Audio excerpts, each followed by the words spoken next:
मुआशरा बिगड़ा हुआ है। हमारे बच्चे गाली देते हैं, झगड़ा करते हैं, माँ बाप का कहना नहीं मानते, इल्म ना होने की वजह से। आज औरतें पर्दा नहीं करती हैं, नमाज नहीं पढ़ती हैं, इल्म ना होने की वजह से। हर काम में आपको इल्म की जरूरत पड़ेगी। यहाँ तक कि अगर आपको रास्ता चलना है तो भी इल्म की जरूरत है, वरना रास्ते का हक क्या होता है, रास्ते का हक नहीं अदा कर पाओगे। रास्ते पे जा रहे हो, अगर कोई पत्थर पड़ा हुआ है, कोई ईंट पड़ी हुई है, अद्धा पड़ा है, आने जाने वालों को, मोमिन को तकलीफ होती है, तो अब वाजिब है कि हम उस चीज को हटा दे ताकि आने जाने वालों को तकलीफ ना पहुंचे। लेकिन देखा जाता है कि पानी चलाया जाता है, मेड़ काट दिया जाता है, रास्ता खोद दिया जाता है। याद रखो मेरे भाइयों, इल्म की सख्त जरूरत है। हमारा मुआशरा आज जिस तरफ जा रहा है, गुमराही की तरफ, इल्म ना होने की वजह से गैर मुक़ल्लिदों की तादाद बढ़ती जा रही। इल्म, हमारे अपने लोगों के अंदर इल्म नहीं है। ये जलसा जुलूस सिर्फ काम आने वाली चीजें नहीं है। जलसे से आप चाहें कि जन्नत मिल जाएगी, हरगिज नहीं। इल्म अगर आपके अंदर नहीं है तो जलसे में बैठने का तरीका नहीं आएगा, जलसे के फजाइल नहीं जानोगे। यहां तक कि अगर आपके अंदर इल्म नहीं है तो याद रखो आपकी नमाज मुकम्मल नहीं होगी।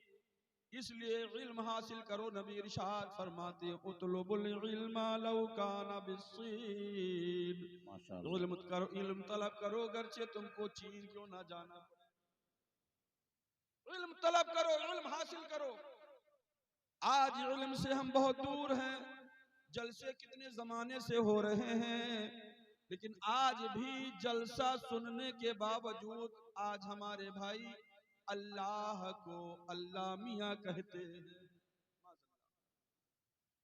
अल्लाह को अल्लाह मियाँ कहना हराम है, याद रखो। अभी भी लोग अल्लाह मियाँ कहते हैं, हमारी माँ बहनें कहती हैं। आज भी देखा जाता है जलसा जुलूस सुनने के बाद भी अमल नहीं, क्योंकि इल्म नहीं है। आज भी लोग जब बात आती है तो कहते ऊपर वाला जाने, ऊपर वाला जो देगा वो होगा। क्या आप समझते हैं कि ऊपर वाला बोलने से ये जायज नहीं है? अगर हमारा अकीदा ये कि अल्लाह ऊपर है तो याद रखो वो काफिर हो जाएगा, उसकी बीवी निकाह से निकल जाएगी। आज इल्म ना होने की वजह से अगर किसी ने अपनी माँ के पैर को कहा अपनी बीवी से तुम्हारे पैर मेरे माँ के पैर की तरह है, तो याद रखो बीवी निकाह से निकल जाएगी। इल्म ना होने की वजह से बहुत से ऐसे बातों की वजह से लोग काफिर हो जाते हैं, उनको एहसास ही नहीं होता कि मैं काफिर हो गया हूँ। इल्म की सख्त जरूरत है मेरे इस्लामी भाइयों। अल्लाह ने कुरान अजीम की सबसे पहली जो आयत करीमा नाजिल फरमाई, उसका मतलब और मकसद यही है कि पढ़ो। अल्लाह ने कहा इकरा पढ़ो, सबसे पहली आयत अल्लाह ने नाजिल फरमाई, इसलिए इल्म हासिल करो। मैं कतान न जलसों के खिलाफ नहीं हूं, ना मजारों के खिलाफ हूं, लेकिन मजार की अहमियत क्या होती है, मजार के बारगाह में वली के कैसे हाजिर होना चाहिए आपको पता ही नहीं है। आला हजरत फरमाते हैं सुन लो मसला, अगर एक चादर चढ़ी है तो अगर वो चादर पुरानी नहीं हुई, बोसीदा नहीं हुई, तो दूसरी चादर चढ़ाना फजूल खर्ची है, फजूल खर्ची है वो। जब चादर चढ़ी है तो दूसरी चादर ना चढ़ाओ। आपने जो मन्नत मानी है, आपने जो चादर ली है, अब मजार वाले को खुश करना चाहते हो, अल्लाह के वली को खुश करना चाहते हो, तो गरीब लड़की को चादर दे दो जिसके सर पे चादर नहीं है।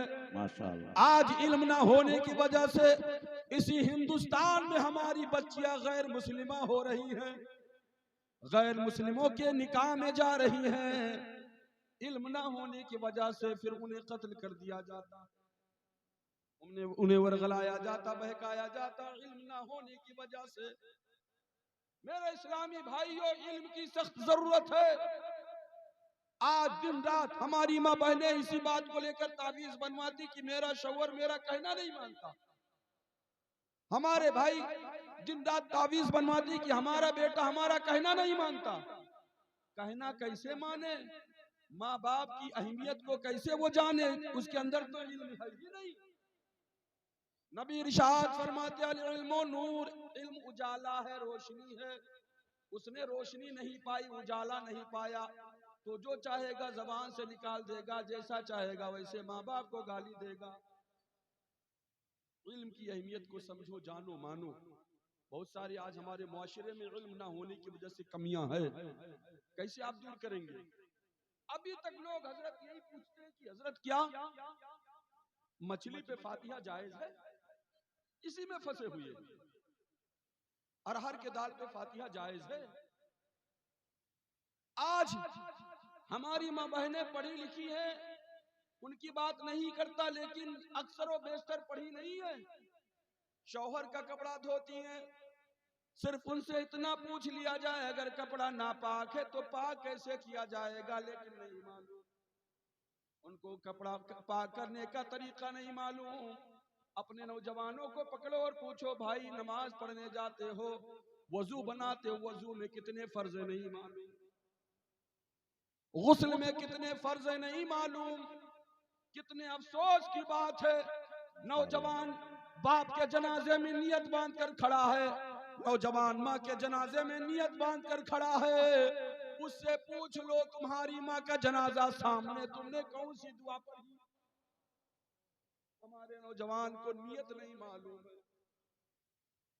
हम मुसलमान हैं, गोश्त खाने वाले मुसलमान हैं। हम वो मुसलमान हैं जो आज भी त्योहार को हलवा के नाम से जानते, लेकिन कौन सी तारीख में होती है, वो कौन सी तारीख होती है ये पता नहीं है। हम अपने त्योहारों को ताजिया के नाम से जानते हैं, अपने त्योहारों को जुलूस के नाम से जानते हैं। मेरे इस्लामी भाइयों, मेरे दोस्तों, बहुत गुमराही की जिंदगी हो चुकी। इल्म हासिल करो, अपने बच्चों को तालीम दो। जब बच्चे तालीम याफ्ता होंगे, हाफिज कुरान, आलिम दीन बनेंगे, तो नबी इरशाद फरमाते हैं, अल्लाह क़यामत के दिन इरशाद फरमाएगा, ऐ फरिश्तों जाओ हाफिज कुरान को लेके आओ। परवरदिगार आलम हाफिज कुरान को हम कैसे जानेंगे? तो अल्लाह इरशाद फरमाएगा, उनके मुंह को सूंघना जिनके मुंह से खुशबू आएगी हाफिज कुरान। हुजूर सरवरे कायनात इरशाद फरमाते हैं कि अल्लाह के बारगाह में फरिश्ते अर्ज करते हैं, अल्लाह तबारक व तआला फरमाता है, सुनो, जब कोई हाफिज कुरान कब्रिस्तान में जाता है तो कब्र के आजाब को उठा लिया जाता है। कब्रों पे आजाबें नहीं होती।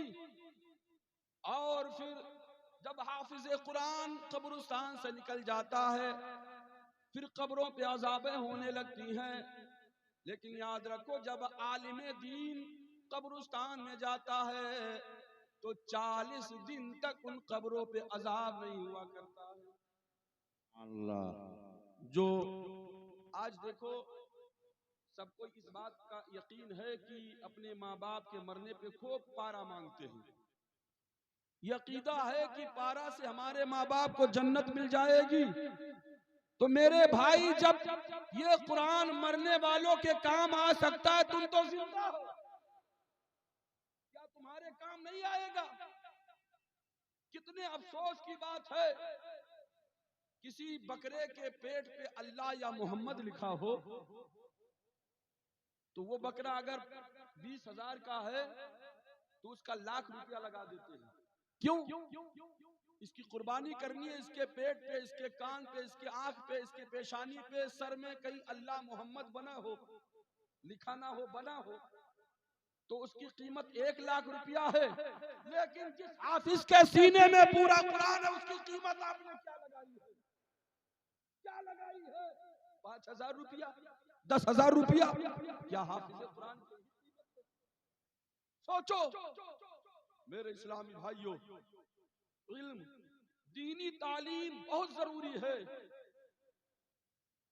अगर दीनी तालीम आपके अंदर नहीं है तो जिंदगी में कामयाब नहीं हो सकते। तो गोया कि कहीं भी गुमराह हो सकते हो, कहीं भी तुमको कोई वरगला सकता, हमारी बेटियों को बहका सकता है, हमारी बेटियों को गैर मुस्लिमा बना सकता है, अपने बिहार उनके अपने शादी उनके साथ शादी रचा के उनको ले जाके कत्ल कर सकता है। इसलिए जरूरत इस बात की है, दीनी तालीम की सख्त जरूरत है। दीनी तालीम अपने बच्चों को दो। अभी मछली और अरहर के दाल ही पे लगे हुए हो, इन पे फातिया जायज है कि नाजायज है? बहुत सारे हमारे मुआशरे में इतनी कमियां हैं, तालीम ना होने की वजह से कितनी बातें बताई जाए। दुरूद पढ़िए, अल्लाहुम्मा सल्ली अला अल्लाह ताला सलाम सलातो व सलाम अलैका हबीबी सलाम सल्लल्लाहु अलैहि वसल्लम।